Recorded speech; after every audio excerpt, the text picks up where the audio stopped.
Alors, on va pouvoir faire plein de choses ici dans Photoshop. Bon, déjà un truc qui serait bien, ce serait le calque en dessous, là, de le remplir par du blanc. Donc, vous activez le travail sur le calque d'en dessous dans Photoshop. Et vous allez faire édition, remplir. Ou alors le raccourci clavier, majuscule, suppression. Touche majuscule et touche suppression sur le clavier. C'est le raccourci de édition, remplir. Et on va remplir avec du blanc. Remplir avec blanc.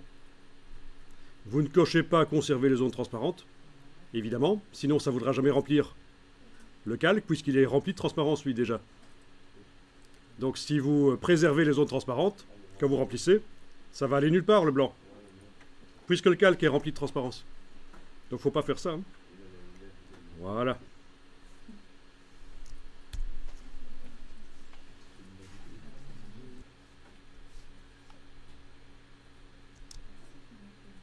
Bon. Alors c'est vrai qu'on a le problème du trait blanc qui est là au milieu, et on réglera ça plus tard, je ne vais pas mélanger les problèmes ici. On est là pour surtout amener de la texture sur le lézard. Ben, c'est ce qu'on va faire. À tout hasard, par sécurité, j'enregistre le fichier Photoshop.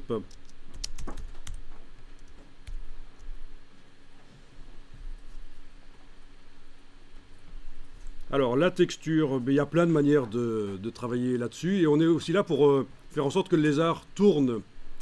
Qu'on puisse bouger les pattes et la queue, etc. Bon, d'abord, commençons par la texture. Vous activez le travail sur l'objet dynamique, le lézard. Et alors, on va lui mettre un style de calque. Vous allez dans calque, style de calque. C'est la même chose que d'aller dans le petit menu effets spéciaux ici. Et ce qu'on va trouver là, vous ne l'avez pas aussi bien dans Illustrator. C'est pour ça qu'on fait passer temporairement le lézard dans Photoshop.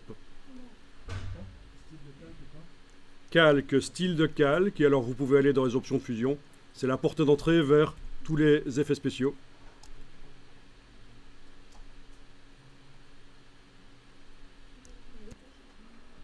Alors vous avez ici biseautage et estampage. Vous allez cocher l'option texture.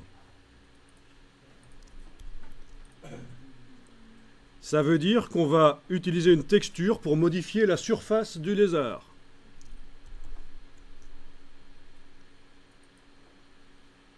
La texture, vous la choisissez ici, dans Motif.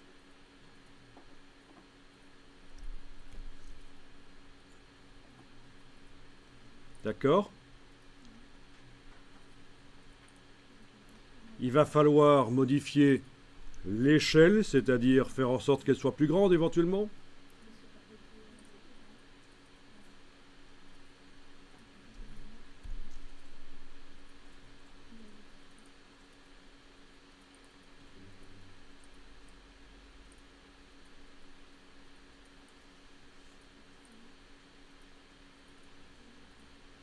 Voilà. Vous avez également le relief.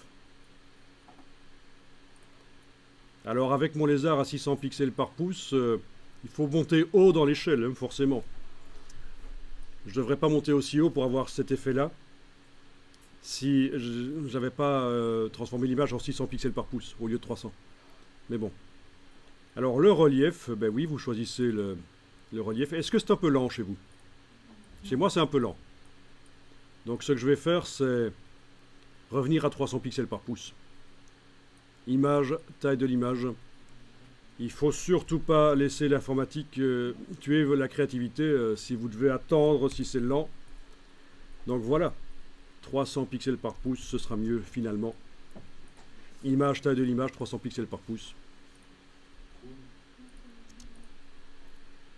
Je double-clique sur biseautage et estampage. C'est vrai qu'au centre du lézard, il y a un truc bizarre, mais on verra ça plus tard, comment régler ça. Alors, texture, dimension de la texture, relief de la texture, voilà. Voilà, voilà. Faut trouver le bon dosage parfois. Très peu de pourcentage de relief, ça donne bien. Ah oui, au fait, on a aussi un... Voilà, ok. Vous passez de l'un à l'autre, hein. Vous passez de là pour modifier l'échelle et le relief de la texture et choisir la texture aussi.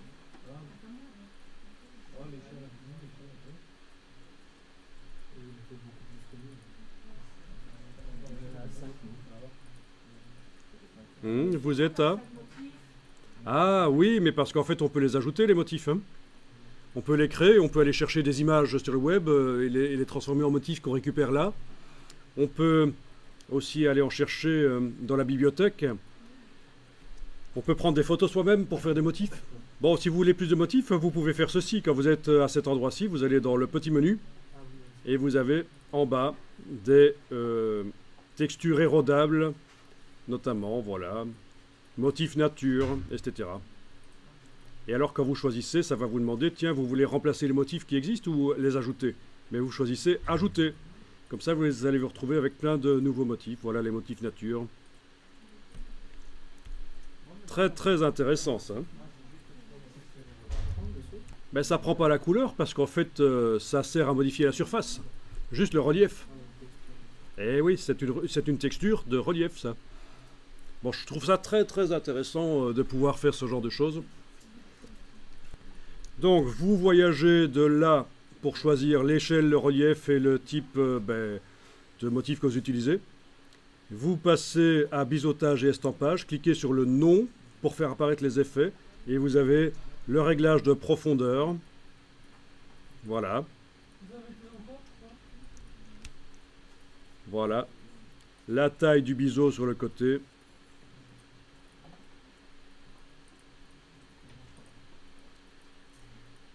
Vous voyez, c'est génial, c'est un document Illustrator, mais dans Photoshop, on sait mettre des choses particulières sur lui. Bien, je clique sur OK. Si je veux modifier à n'importe quel moment ce que j'ai fait, je double-clique sur le mot biseautage et estampage.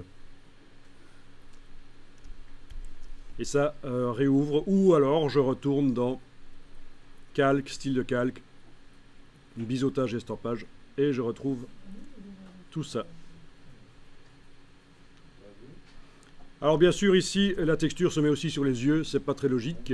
Si je voulais que ça ne se mette pas sur les yeux, il faudrait il aurait fallu enregistrer un fichier Illustrator qui ne contient que la silhouette du lézard et pas les yeux. Et puis quand je les récupère dans Illustrator, les yeux je les fais dans Illustrator, par-dessus. Ben oui.